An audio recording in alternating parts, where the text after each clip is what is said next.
All right, vote blue for your children's planet to be livable. Say no, never to Project 2025. And I'm gonna ask you about this, but first tell the people who you are. What's your name, my brother? My name is Richard Sugg. I'm born and raised in Goldsboro, North Carolina. Roamed the outfield for UNC Wilmington in the early 70s and consider myself a lucky and blessed man. All right, so I see you out here all the time holding the signs. Sometimes you got various signs. Let me see, you got that one.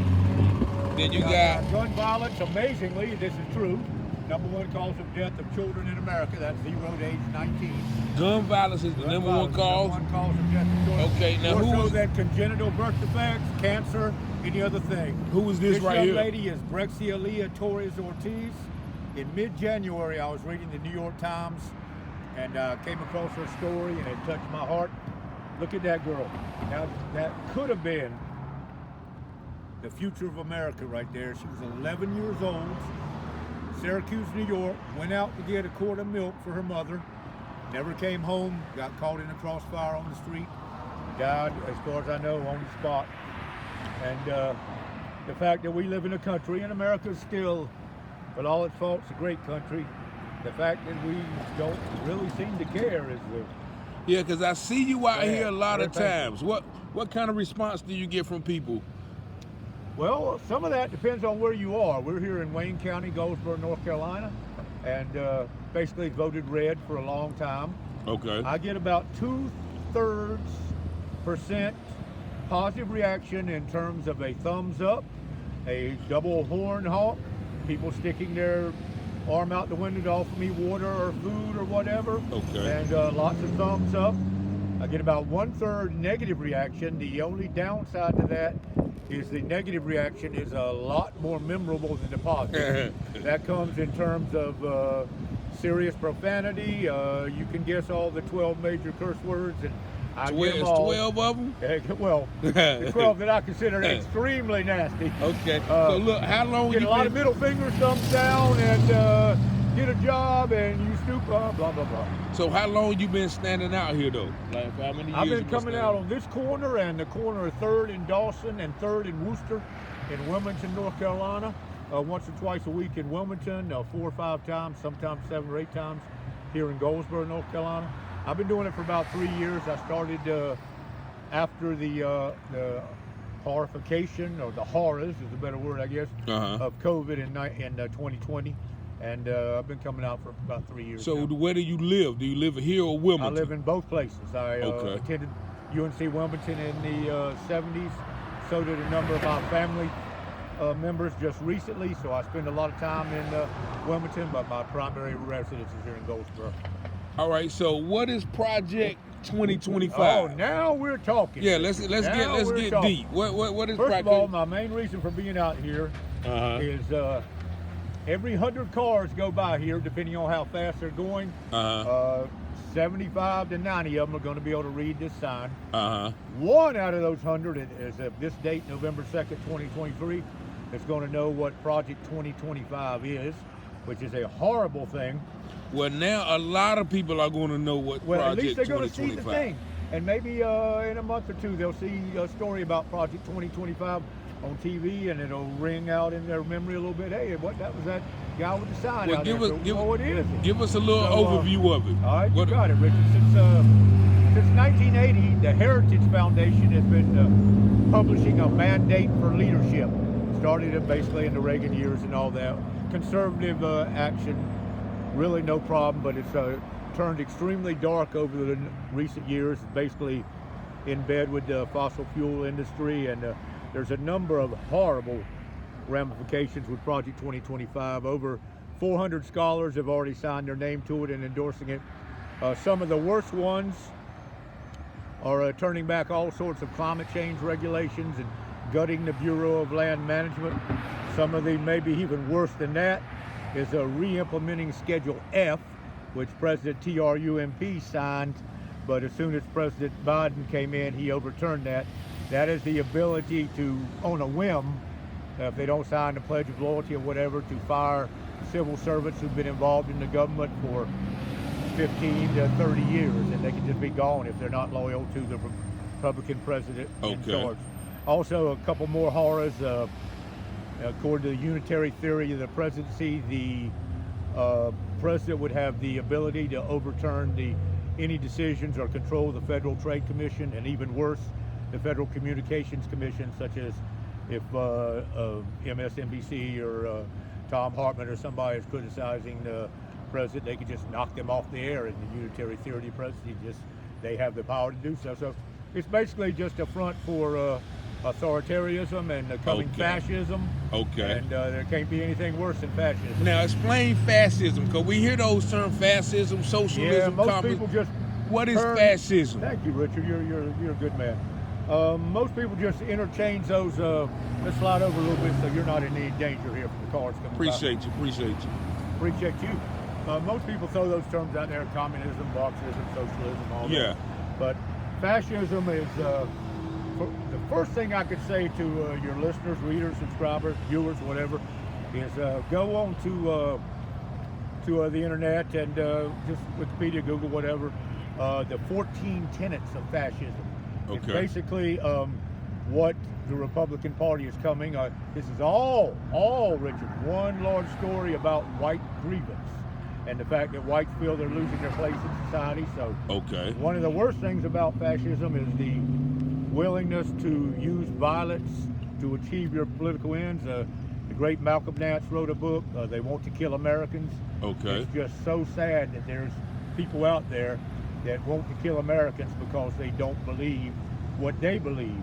And so many other terrible tenets of fascism. The 14 main ones, some of them are an extreme allegiance to the leader, such Okay. as you know who, or the next right. you know who. Okay.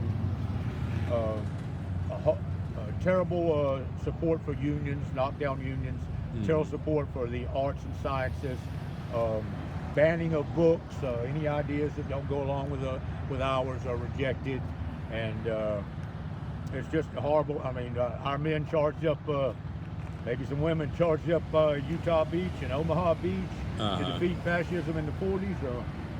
I'm sure they'd be turning over in their graves or turning over where they are if they knew so many Americans are willing to embrace fascism. And just look it up online, you'll find the rest of the tenets. And So what do you consider yourself, a socialist? let me tell you, Richard, grateful for the chance to talk to you. Thank you for your time as well. I was born in 1952, and until 2020, I had voted one time in my life. Because I thought it was a kick, I voted in 1972, the first year that I was eligible to vote. Okay. And my basic tenet was, I failed at it, as many humans be, but I thought my basic obligation to society was to be basically a good person, maybe raise a family, live a moral life, embrace my religion, whatever. So I've never ever been politically motivated or inclined, but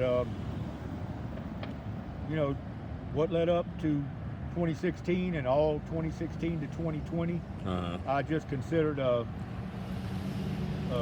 leadership of our country and what it brought about, and the lack of empathy for Americans and not truly care. It just seemed to me that suddenly there was no value in human life.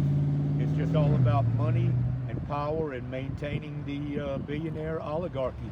And when COVID came, and the greatest pornographic movie I've ever seen made was to see our president of the country at that time, and all his leeches and sycophants get up there behind him each day and praise him for the work he was doing on COVID, and when really he couldn't have cared less about COVID. And many think tanks and political science and researchers have come up with anywhere between excess 200,000 and 500,000 deaths in this country because of them not, and then all the COVID money and resources that were stolen, and just all of it's the white grievance story, and the White grievance. maintaining the great replacement theory that Fox teaches every night. And it's just What is the great replacement theory to laymen? okay, the great, well, everybody's a layman. I mean, Fox has basically been preaching it for years, and then you got your other imitators of that. Basically, it's just pushing fear, pushing the other, is coming for your job, your place in society. Okay. The LGBT is bad, the immigrant is bad, Okay. this and that is bad. You're no longer the whites are no longer going to be a majority in this country. So, you know, you got to battle against all this. They're coming for you. Yeah. And you know, the less educated are going to believe that. Okay. I mean, there's many people that are less educated and that support the Republican side and support our leader. But you know, there was a man who stood in your place right here the other day. Uh-huh. You got time for a 2-minute story? Yes, sir. Yes, sir. Came up, looked like he had a gun on, Uh-huh. kind of disheveled, had a TRUMP hat, 2024, Okay. and came up to me, started talking. Now, I get a lot of hassling out here and everything. The police never bother you? I didn't get that from this man. I had one, other than talking with you, I had one of the best conversations with anybody I had. Irony of it is, a couple of police cars came by here a few minutes later because somebody had called in and said this man was bothering me and hassling me in a serious way. Nothing could have been further from the truth. Really, really good man. And it was so ironic because there's been hundreds of times that I've been out here when I needed some police support or somebody to stop somebody from doing what they were doing or saying to me. But of course, you know, that's not usually going to time itself out right. Okay. But my long point getting around to that is he was a good man. He watches Newsmax for his news. Okay. The last thing we talked about, he had no idea that former President TRUMP has a so you won't even say his name. Has a March 4th trial in Washington D.C. for the Capitol insurrection, and right now it's scheduled for a May trial in Florida for the documents case. Okay. And I said, where do you get your news? I thought he was going to say Fox. He said Newsmax. Newsmax. So we're all in our information silos. There's a lot of people that just don't know. Yeah. I'm not saying I'm better than them. I'm smarter than them. And my way is the right way. I don't know if I fully finished answering your question, but yeah, you did. Well, let me I ask got you. out here because my heart was broken. You know, can your subscribers deal with profanity or a suggestion of profanity? Yeah, suggested. Oh, yeah. Okay, most people don't like to take it up the backside physically. And I felt that every American was taking it up the backside. Okay, gotcha. And more than a broken heart, same thing that millions and millions of Americans do, an extraordinary sense of perplexion that those who were entrusted to take the most care of us care nothing about us. And it's all about the entrenchment of the power, the white grievance, and maintaining the oligarchy, the great replacement theory. All right, so one last question, because I heard you mention that, you know, you tried to do a lot of things, but you failed at them. You said I tried to, you know, live a moral life, raise a family. So let's talk about you personally. What did you mean by that? Well, because I've had my troubles in life too, like who has drugs, you guns. See these cars around here. You see them. Those people in Hardee's or in Truist Bank right now. Yeah. Of course, we all have. We're all human beings. Yes, sir. My basic thought behind that was I've failed. I mean, I consider myself a born-again Christian, and certainly I haven't always lived up to those tenets. And life works in strange, ironic ways. When I was a young athlete and a young person, I had blessed by God, blessed with a good family, but same. I didn't feel like I had any heart. Okay. You know? And I lived a lot of my life that way, with not being able to stand up for what I thought was right at the right time. I mean, see a good man uses the N-word in a bar with me. Oh, he's basically a good man. I'll let that go. Yeah. I needed more heart to not let that go. Got you. And so, you know, compared to every human being, I've failed in major ways. Compared to them in some ways, and I've failed in minor ways. But we all, as my granny used to say, we're all learning. Yes, sir. And so I'll go to my grave each day, I hope, trying to do what I think is the right thing at that time. And that's all we have to do. Like I said, all have I apologize for getting a little emotional at the end here, but you start talking about your failures in life, and hey, look, I got so you many. let women down. You realize you don't. So. Yeah, man. Hey, look, I'm with you, brother, but I thank you for sharing even just that part of your testimony, because you don't know how much that means to me. November the 19th will be 4 years for me clean and sober of cocaine and alcohol. I hear you, brother. So I don't know what struggles you battle, but, you know, we've all battled some. Hear you. But I thank you for what you're doing out here. Oh, yeah, man. Bringing awareness to the gun violence, the political Tell things. me about your, if you have another minute or two, tell me about your YouTube channel. Yeah, Taylor House Publishing. We're covering, you know, certain things like, you know, of course, the Wayne County Sheriff Department is under investigation, some school board issues, some community issues, violence, Sounds drugs. like you're doing great work in the community, so that's what we try to do, and just try to spread the message of positivity. Hey, I'm gonna be on your site tonight and see what I can see. Well, be looking for your video, because it'll be uploaded. So anything else you want to leave with the audience before we go? And this is Richard Sugg. That is correct. Richard S on the Sugg, front, not Richard, and then you're no S on the back. You're listening to Richard Taylor. So we got two Richards, and Richard means strong leader. Well, this I'll man give you is more credit for that. No, because you actually out here every day. So you see some things out here, brother. I've had an Uzi pointed at me. I've had a knife pulled on me in Wilmington. I've had people come up, and I used not to take any money. You know, in Wilmington, lots of people come up and try to give me $20 or $10, and I turned them all down. And some man said he'd been watching me for a long time, and came up one day and left an envelope and said, "You don't have any choice but to take this." And okay, it was $546.17 in there. So you know, I've given most of that away to, you know, like people that really need it a lot more than me. Yes, sir. But you see it out here, man. I mean, I take a lot of verbal abuse and other. So you know, I've had a few death threats and a few times where I've had to go to the police department for my own protection. But okay, that. People get real serious about that political stuff, don't they? Yeah, that is very sad. Malcolm Nance's book, They Want to Kill Americans. Hard to believe. Fascism. You don't believe with us? White Grievance. We'll take care of you. White Grievance. Great replacement theory. White replacement theory. All of those things. I thank you for standing against those things.